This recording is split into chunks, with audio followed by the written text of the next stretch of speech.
Hello everyone, welcome to my channel commerce with Shikha. इस video में मैं आपको नेशनल इनकम जो आपका चैप्टर है इकोनॉमिक्स में उसका प्रैक्टिकल क्वेश्चन सॉल्व करने के लिए कुछ बेसिक कंसेप्ट बताऊंगी। जो कंसेप्ट बताऊंगी उसी के ऊपर पूरे के पूरे चैप्टर दोनों चैप्टर आपके डिपेंड करते हैं। और अगर आपको ये कंसेप्ट समझ आ जाएंगे तो आपको प्रैक्टिकल क्वेश्चन करने में कोई प्रॉब्लम नहीं आएगी। तो स्टार्ट करते हैं। सबसे पहले देखो, एक हमारे पास होता है मार्केट प्राइस। क्लियर? इनको ध्यान से समझना। और एक होता है हमारे पास फैक्टर कॉस्ट। मार्केट प्राइस और फैक्टर कॉस्ट। देखो, मार्केट प्राइस वो प्राइस है जब मेरा प्रोडक्ट मार्केट में पहुंच गया और वो सेल होने के लिए रेडी है।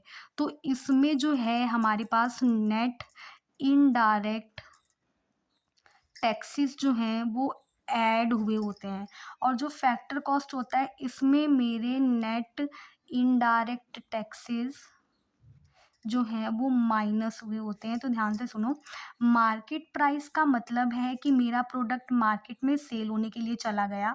और जब वो मार्केट में सेल होने के लिए चला गया तो उस टाइम पर गवर्नमेंट ने हमें कुछ ना कुछ टैक्सेस और सब्सिडीज़ का बेनिफिट दिया होगा।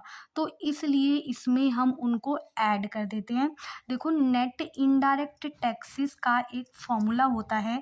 इनको कैसे कैलकुलेट किया जाता है? देखो, गवर्नमेंट जो हम प्रोडक्ट बनाते हैं तो गवर्नमेंट हमसे कुछ ना कुछ जो है टैक्सेस चार्ज करती है।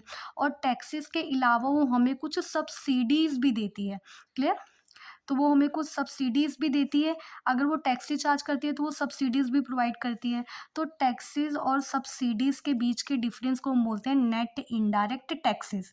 और मार्केट प्राइस में जब मेरा प्रोडक्ट मार्केट में सेल होने के लिए चला गया तो नेट इनडायरेक्ट टैक्सेस का ट्रीटमेंट हो चुका है, इसलिए हम यहाँ पर उनको ऐड करते हैं। और फैक्टर कॉस्ट का मतलब है कि अभी मेरा प्रोडक्ट फैक्ट्री में ही है, वो कहीं पे बिकने के लिए अभी नहीं गया है। तो जो वो फैक्ट्री में प्रोडक्ट है तो इसमें मेरा नेट इनडायरेक्ट टैक्सेस जो है वो भी चार्ज नहीं हुए हैं।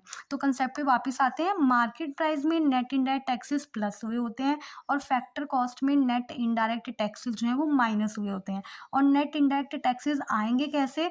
उनको कैलकुलेट करने के लिए हमें टैक्सेस में से सब्सिडीज को माइनस करना होगा। This is the concept number 1। Second concept देखो, सेकेंड हमारे पास आता है, एक होती है डोमेस्टिक इनकम, डोमेस्टिक इनकम, और एक होता है national income, national income. Domestic income वो इनकम है जो मेरी कंट्री के विद इन अर्न करी गई है। कंट्री के विद इन। क्लियर? कंट्री के अंदर के लोगों ने जो पैसा कमाया है। और नेशनल इनकम में मेरी दो, एक तो जो कंट्री के अंदर मेरा पैसा अर्न किया गया, उसके अलावा जो लोग मेरे फॉरेन में रह रहे हैं उन्होंने जो पैसा कमाया, मतलब फॉरेन की इनकम भी इसमें इंक्लूड होती है, वो मेरी नेशनल इनकम बनती है। डोमेस्टिक इनकम में फॉरेन का इनकम इंक्लूड नहीं हुआ है, नेशनल इनकम में फॉरेन का इनकम इंक्लूड हुआ है। तो देखो, इसके लिए एक कंसेप्ट हमारे पास आता है नेट फैक्टर इनकम।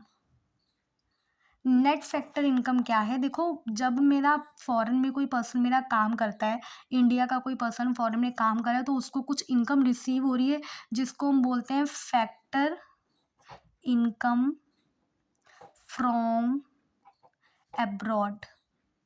क्लियर? इसी तरह से अगर मुझे पे इनकम रिसीव हो रही है तो कोई ना कोई पर्सन मेरे पास भी वर्क कर रहा है फॉरेन का, तो उनको मैं पेमेंट कर रही हूँ, तो जिसको हम बोलते हैं पेमेंट टू अब्रॉड। क्लियर? मतलब फ्रॉम अब्रॉड वहाँ से रिसीव करना, टू अब्रॉड वहाँ पे करना। तो इन दोनों के बीच के डिफरेंस को हम बोलते हैं net factor income from abroad. Clear? इसको हम शॉर्ट में लिखते हैं NFIA।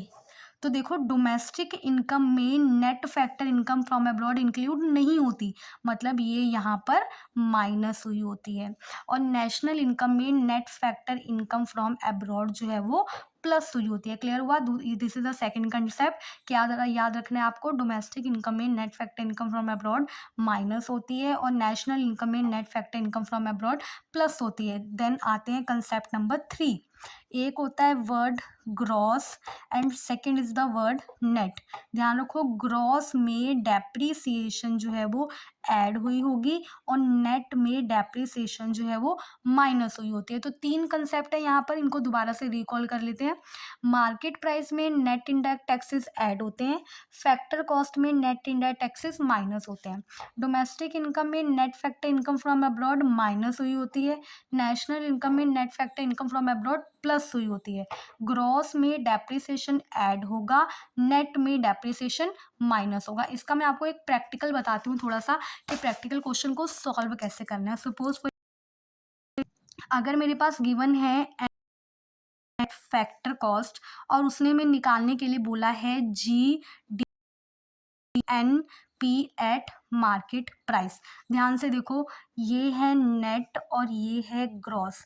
अगर मुझे नेट से ग्रॉस पर जाना है तो नेट में डेप्रिसिएशन माइनस होती है, अभी हमने प्लस होती है।